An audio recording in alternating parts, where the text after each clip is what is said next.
भुट्टो साहब ने ये साइफर जो है ये राजा बाजार रावलपिंडी में लहरा के कौम को बताया था। गुलाम है ना पाकिस्तान। तीसरी मर्तबा फिर वही हरकत जो है अबुल हसनात ने की। किसी दुश्मन मुल्क को इसका फायदा हुआ है और ये शर्मनाक है अदालत की तारीख। आप जितना जुल्म करेंगे उतना ही उसका रिएक्शन होगा। ये अवाम ना दबने वाली है, ना अवाम के दिलों से आप इमरान खान को निकाल सकते हैं। तो हर आदमी खान है, हर कैंडिडेट इमरान खान है। मैं भी इमरान खान ही की तर्जुमानी कर रहा हूँ यहाँ। अस्सलाम वालेकुम जी।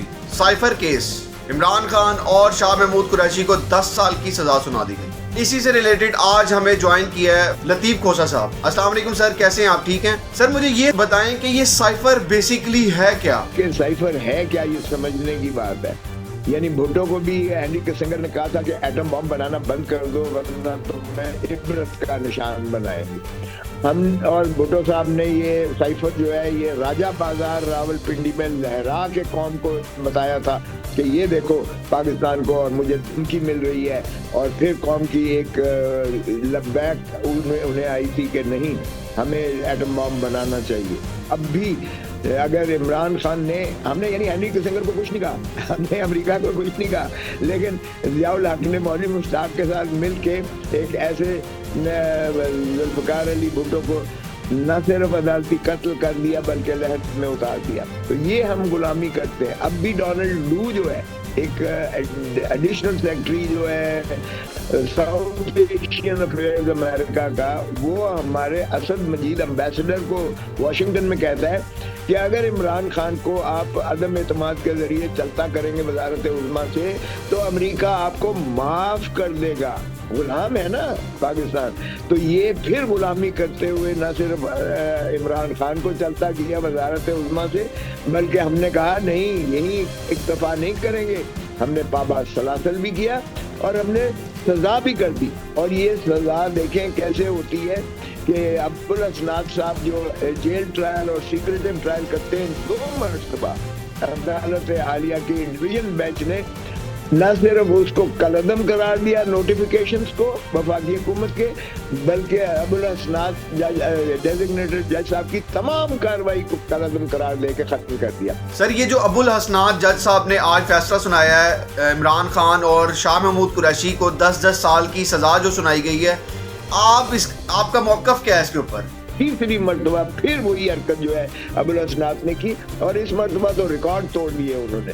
यानी उन्होंने अगर वकील साहब ने जो कहा वहाँ जेल ट्रायल के दौरान कि जी मेरी सर्जरी है, कल का ना रखें क्योंकि सर्जरी मैंने करवानी है, कल ही अगले ही दिन रखी गई। और अगले दिन क्या किया कि जो प्रोसिक्यूटर है ये रिजवान रब्बासी, उनके जूनियर्स को सरकारी खर्चे पर इमरान खान का वकील मुकर्रर कर दिया अदालत ने। और जरा जो है गवाहों पर करके तो 9 गवाहों पर जरा करके आज के लिए रख दिया था। और आज भी एकतरफा तौर पर 342 का बयान, कोई सफाई नहीं देने दी, कोई बहस नहीं सुनी गई है और आज 10 साल सजा की है। यानी ये प्रोसीजर तो एक तरफ रही, नेचुरल जस्टिस तो एक तरफ रही, आर्टिकल 10A एक तरफ रहा जिसमें कहा गया है कि आप ड्यू प्रोसेस को फॉलो करेंगे। बुनियादी हक है ड्यू प्रोसेस एंड जस्टिस।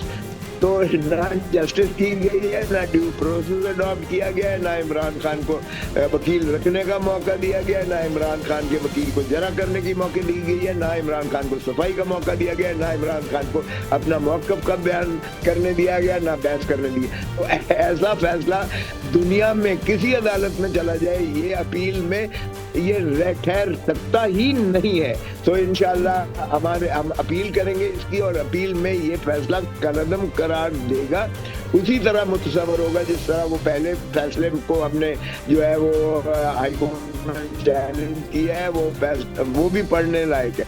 और फिर सुप्रीम कोर्ट ने खुद इसी साइफर केस में जो उन्होंने फैसला दिया था जमानत के दौरान, उसके भी अगर आप निकात को देखें तो उसमें भी वाज़े तौर पर कहा गया है कि इमरान खान के इस यानी साइफर के जो डिस्क्लोजर या साइफर के रिटेंशन में कोई किसी दुश्मन मुल्क को कोई राज अफशानी नहीं की गई है, ना जो है इसकी शहादत है कि किसी दुश्मन मुल्क को इसका फ़ायदा हुआ है। तो ऐसे में मुझे बताएं कि ये कैसे सज़ा की है, और ये शर्मनाक है, अदालत की तारीख की बदतरीन मिसाल है।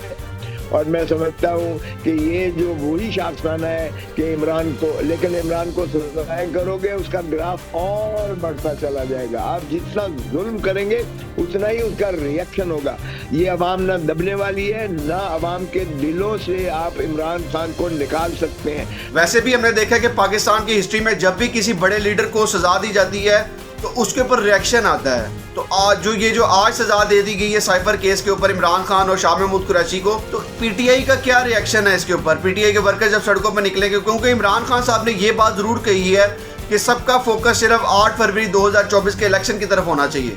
आप क्या देख रहे हैं सर? देखिए, हम हर चीज जो है आईन और कानून के दायरा अख्तियार में रहते हुए करेंगे। हम पाकिस्तान के जो मुहिब वतन है और जो खुद इमरान खान पाकिस्तान को अजमतों पर देखना चाहता है, इमरान खान खुद हमेशा कहता है कि पुरअमन और आईन और कानून के दायरे में रहते हुए अपना जो है बिल्कुल एहतजाज होना चाहिए, एहतजाज का मज़हर होना चाहिए, लेकिन आईन और कानून के दायरे में। ये हर पाकिस्तानी शहरी का बुनियादी हक है, और आप इस बुनियादी हक को, उसकी आवाज़ को, उसके जो है डाइसेंट को, उसके एहतजाज को, उसके जो है उस पर पुरअमन तरीके से कोई कदगन नहीं लगा सकता है। और ये जितना ज़्यादा रिप्रेशन करेंगे उतना ही उसका रिएक्शन बढ़ेगा और उसकी नफरत बढ़ती चली जाएगी। अब आप देखें कि पीडीएम के, और मैं कहता हूँ ये केयर टेकर या चेयर टेकर, ये तसलसल है पीडीएम का, और सारी जमातें उसमें एक तरफ की।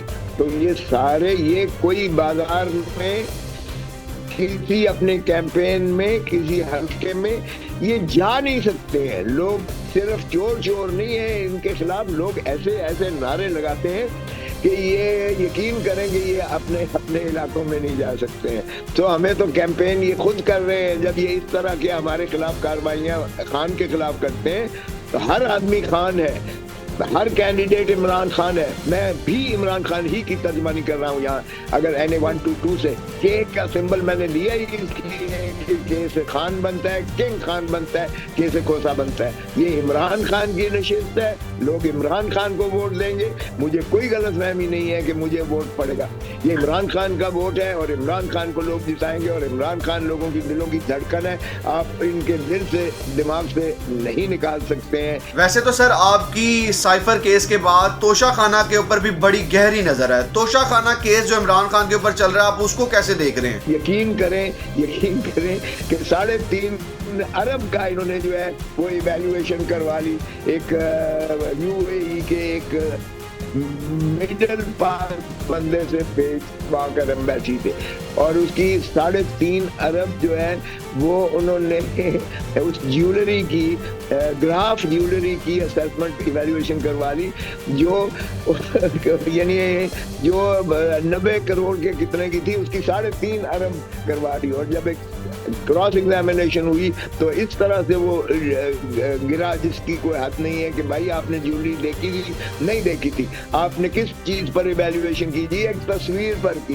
तो भाई तस्वीर पर आपको कैसे पता है कि कितने कैरेट इसमें गोल्ड था, कितने कैरेट डायमंड था? बहुत शुक्रिया सर, आपने अपना कीमती वक्त दिया और हमें बाखूबी ये बात की समझ आ गई कि साइफर और उसकी हकीकत पाकिस्तान की हिस्ट्री में क्या और अब क्या चल रही है। इसी उम्मीद के साथ कि पाकिस्तान का 8 फरवरी 2024 को आने वाला इलेक्शन पाकिस्तान की तारीख में बेहतर मुस्तकबिल लेकर आएगा, तो मैं पाकिस्तान में तमाम पीटीआई के वर्कर्स से भी यही अपील करूंगा कि किसी किस्म का भी कोई हंगामा करने की जरूरत नहीं है 8 फरवरी, क्योंकि खान साहब ने जो पैगाम दिया हुआ है कि आपने सिर्फ फोकस करना है वो 8 फरवरी 2024 के इलेक्शन की तरफ फोकस करना है। तो खुदारा हम सबको मिलकर उसकी तरफ फोकस करना है। हमें पाकिस्तान की खुशहाली लेकर आनी है, ना कि पाकिस्तान को डूबते सूरज की तरह डुबो देना है। इसी के साथ अपने मेजबान पीर मेहर को इजाजत दें। खुदा हाफिज।